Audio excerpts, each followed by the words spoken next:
We ready to move on? We focus on humor? All right.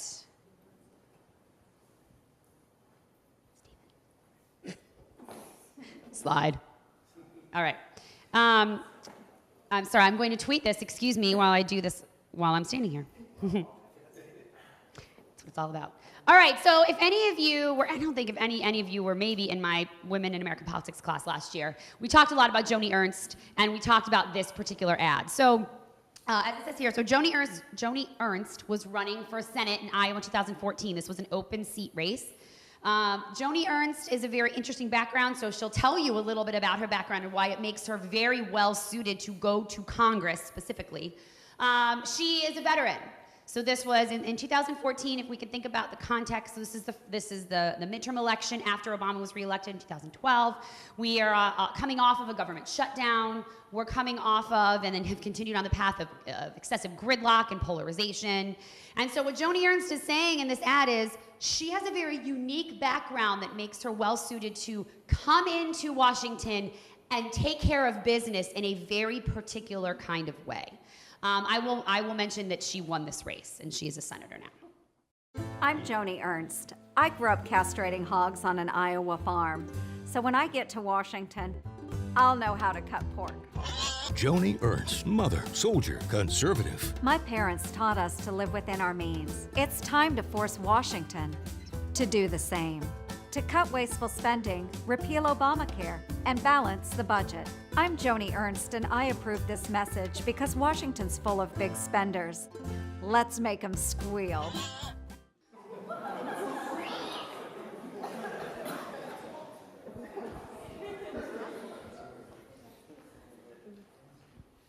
Okay, so I want to take it really, really local now.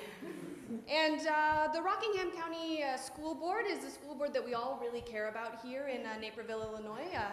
North Carolina school board politics are really our bread and butter here in the political science department. And this ad from 2006 by Christopher Jedi, he is going to be up for one of 5 at-large seats for the Rockingham County School Board.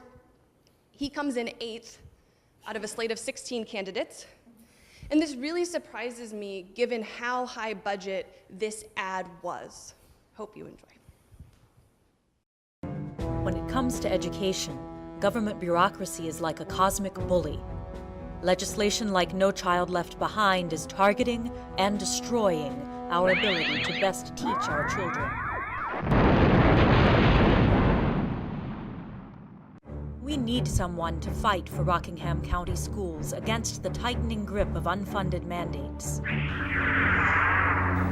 I believe in more local control over our own schools because I have more than enough faith in the parents and teachers of Rockingham County. I'm also a fiscal conservative and a supporter of athletics and the arts. Let's work together to defend a bright and shining future for the children of Rockingham County. Elect Christopher Knight, a new hope for Rockingham County schools.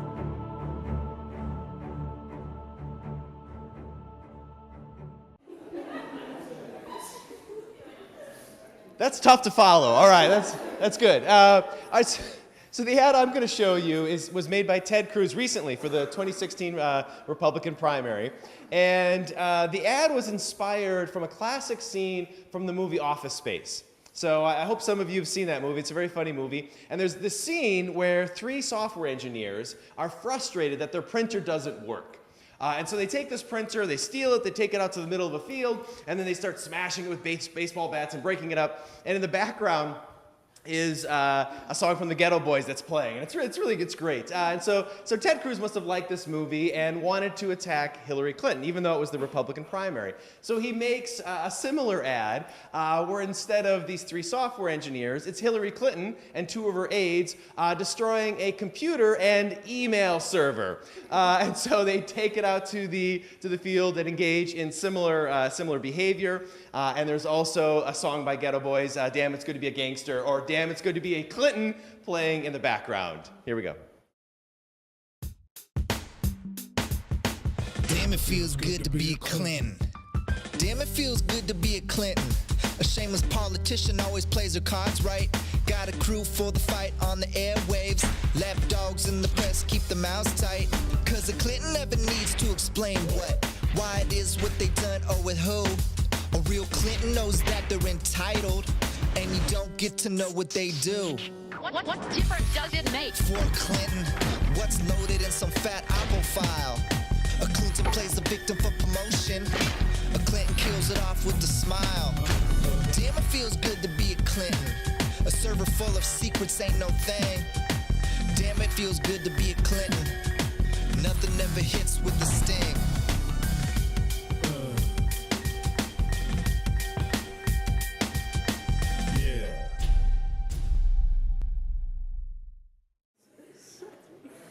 Yes, that did feel good. It did feel good. It did feel good. So those of you who know me and know my research know that I research race, and there's a racial component to this ad as well. This is 2006 U.S. Senate race between Harold Ford Jr., who was at the time a member of Congress from Memphis, and Bob Corker. Harold Ford Jr. is black, Bob Corker is white. That matters because in the ad, there's a reference to Harold Ford Jr., who is single, by the way, and is quite dashing, showing up at one of Hugh Hefner's Super Bowl parties. Hugh Hefner, the publisher of Playboy magazine. And so in the ad, which is a person on the street sort of ad, where they're walking around talking to people on the street about why they like Harold Ford Jr., a number of people explain why they like him, and a woman who appears to be naked, which I'm guessing she's not since she's on the street. She must have a, what do you call that, a halter top or something like that? I don't know, something like that. Says, I met Harold at the Playboy party. And she's white. Remember, this is Tennessee, which is a disproportionately white state, which is a southern state. Remember also that we have had fewer than 10 African Americans in the U.S. Senate since Reconstruction, and most of them were not elected. Most of them were appointed by governors when there was a vacancy, right? So it was very uncommon, very difficult for African Americans to be elected statewide. Most African Americans who had served in the U.S. Congress served in what are called majority-minority districts, right? So there's a racial component here that matters. Besides that, though, so far this doesn't sound funny, right? I know you're thinking, what the hell is so funny about this? Besides that, it's a very funny ad and a very effective ad. When the Republican National Committee who ran this ad got heat for the racial component of it, they removed her scenes and ran the ad again, and let the ad go without it because it does have a lot of good humor in it without it. So we'll see Harold at the Playboy party. Harold Ford looks nice. Isn't that enough? Terrorists need their privacy. When I die, Harold Ford will let me pay taxes again. Ford's right. I do have too many guns. I met Harold at the Playboy party. I'd love to pay higher marriage taxes. Canada can take care of North Korea. They're not busy. So we took money from porn movie producers. I mean, who hasn't? The Republican National Committee is responsible for the content of this advertising. Harold, call me.